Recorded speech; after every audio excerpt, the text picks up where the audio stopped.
السلام عليكم الدراري، لاباس عليكم؟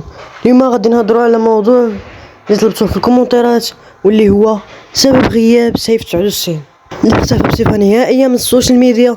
وهادشي اللي خلى بزاف من المتابعين ديالو يتساءلوا شنو السبب ديال هاد الغبره وشنو اللي خلاه يغبر علينا اكثر من عام. فعليا معكم المخرج في هاد الفيديو غادي نعرفوا السبب الغريب اللي خلى سيف 99 يغبر علينا هاد المده كامله. ولكن قبل ما نبداو ما تنساوش ديروا لايك واشتركوا في القناه وفعلوا زر الجرس لكم كل جديد. وبغيت نشكركم على الدعم اللي درتوه في الفيديو اللي فات، الدعم خرافي الصراحه. قدرنا نوصلوا 50 مشترك هذا بفضل الله وفضل الدعم ديالكم نتوما. بسببكم كنقدر نكمل نزيد في هذا المحتوى هذا. وبلا ما نطول عليكم يلا نبداو. وبالنسبه لي ما كيعرفش شكون هو سيف 99. سيف 99 يوتيوبر تحديات ومقالب وفلوقات بحال الشكل ديال المحتوى ديال الصاعي والعزاوي فاميلي. حل القناه ديالو في 2017 نهار 17 ديسمبر، ومن تما بدا كيلوح فيها فيديوهات ديال الحلاقه كاصغر حلاقه. كمان في هذاك المحتوى حتى 2022 عاد بدا كيدخل المحتوى ديال فري فاير والتحديات فيها. وفي نفس العام سبحان الله لاح اول تحدي رسمي ليه على ارض الواقع، واللي كان تحدي يطردقوا النفاخات. ومن تما بدات الرحله وبدا كينوع في المحتوى ما بين تحديات ومقالب وفلوقات.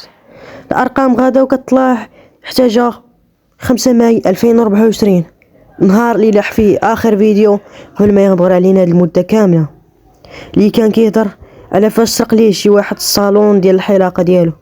ومن تما هو غابر. والله الاخوان عييت من بحث وعييت ما نقلب والو، ما لقيت شي سبب مقنع من غير بغى يرتاح من اليوتيوب ولا عنده شي قرايه جامعه ولا شي حاجه ولا شي خدمه كيتخلص منها اكثر من اليوتيوب.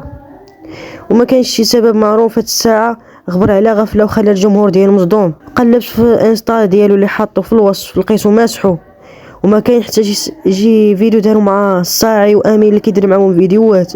يعني السيد اختفى. واذا كان عندكم شي معلومات عليه وإلا كنتو شي عارفين عليه شي حاجه كتبها في التعليقات، حيت هادشي ماشي هادي.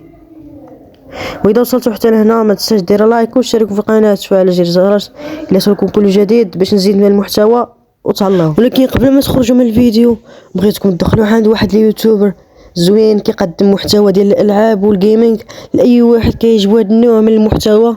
بغيتكم تدخلوا عنده وتفرجوا عليه القناه ديالو باللايكات والاشتراكات والتعليقات، وهادشي مكان وتهلاو.